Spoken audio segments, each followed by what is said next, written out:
welcome to the presentation on Quality Assurance Documentation by Max Tookey, Laura, Elson and Madeline.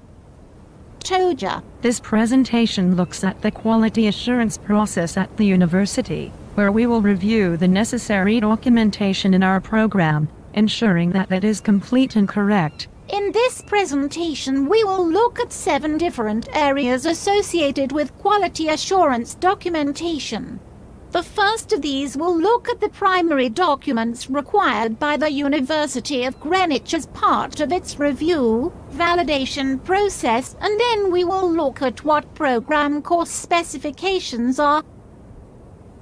We will then look at the purpose of an institution-wide quality assurance document, such as a handbook or policy, and what the major headings in the document are.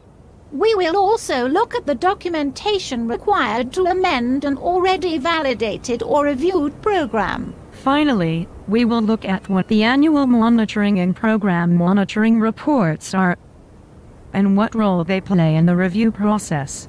We will also look at the kind of data to inform a review of the quality assurance process and how QAI precepts are used.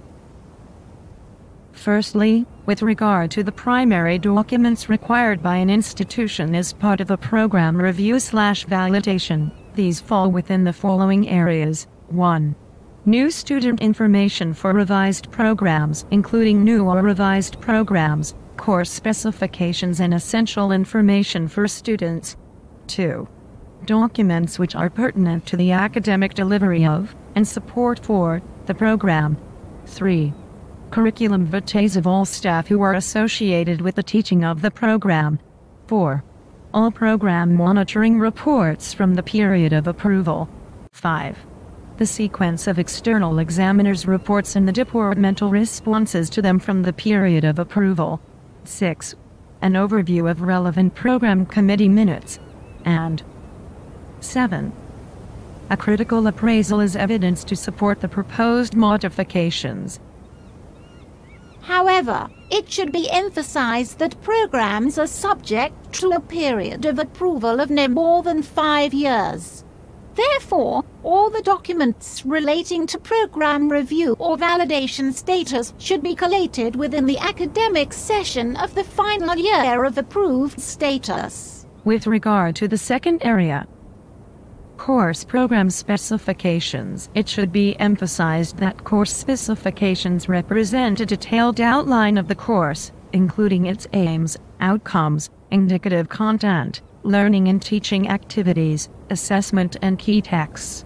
The course specification should also include the administrative data from Banner and must be approved at school level.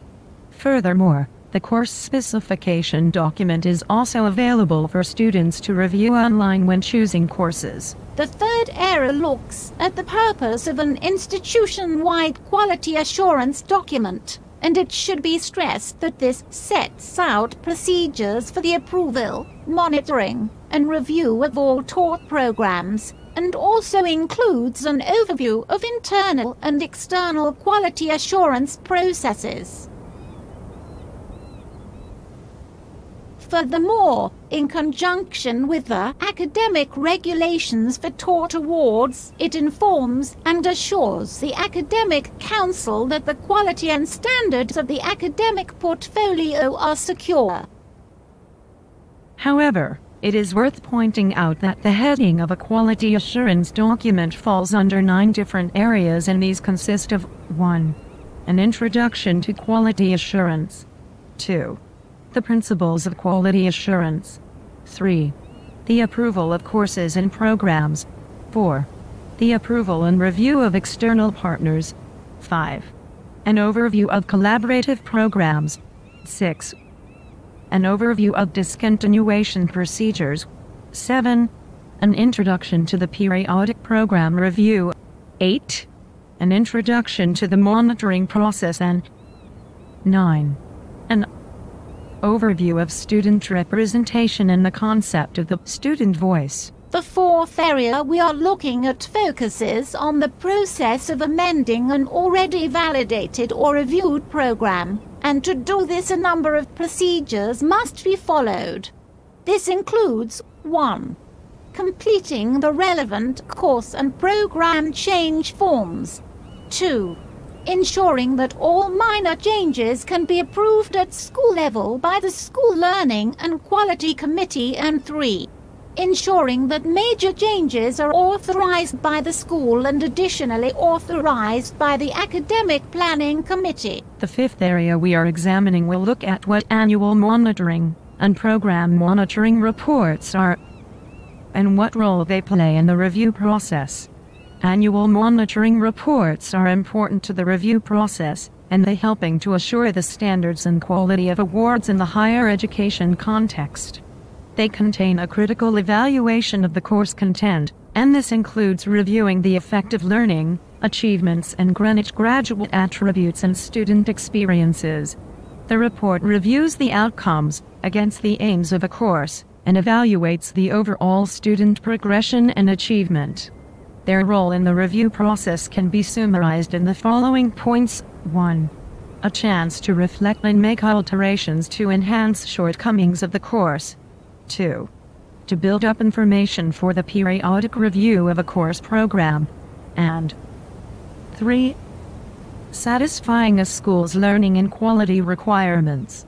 Furthermore, in addition to this, all elements of the report must be robust. With regard to the sixth area that looks at data to inform the quality review process, it should be emphasized that the most common information used falls within the following areas.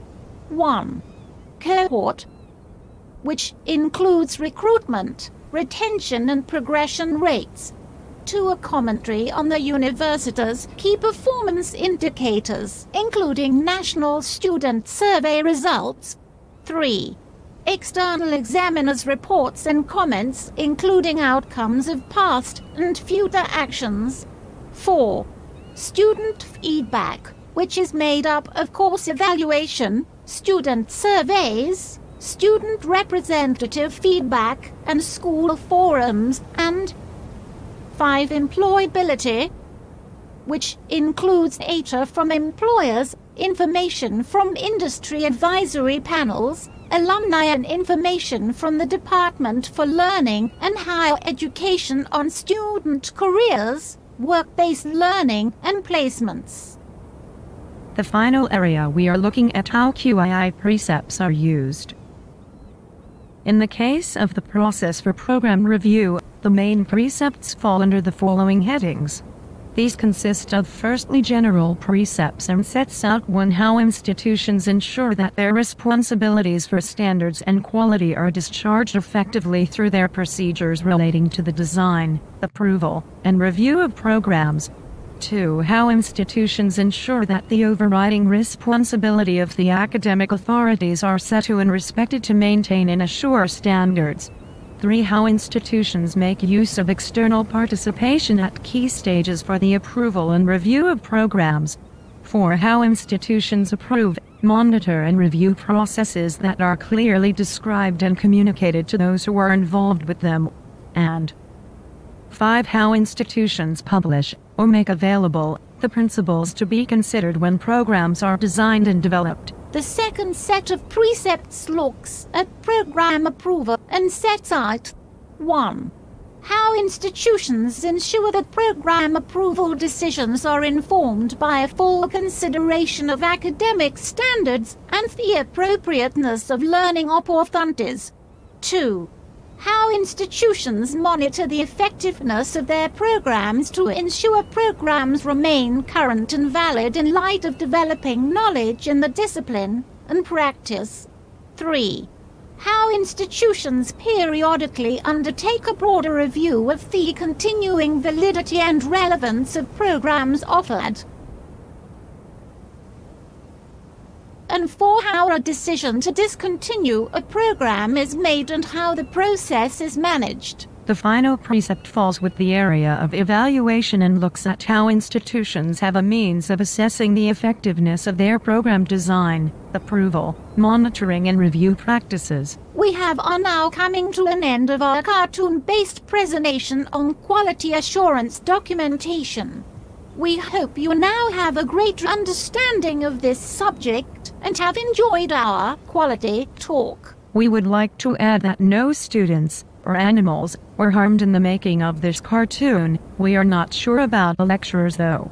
This is a formative piece of work. We are not expecting a mark, but we are expecting your humble opinion on our efforts. This presentation was sponsored by Buckfast Tonic Wine.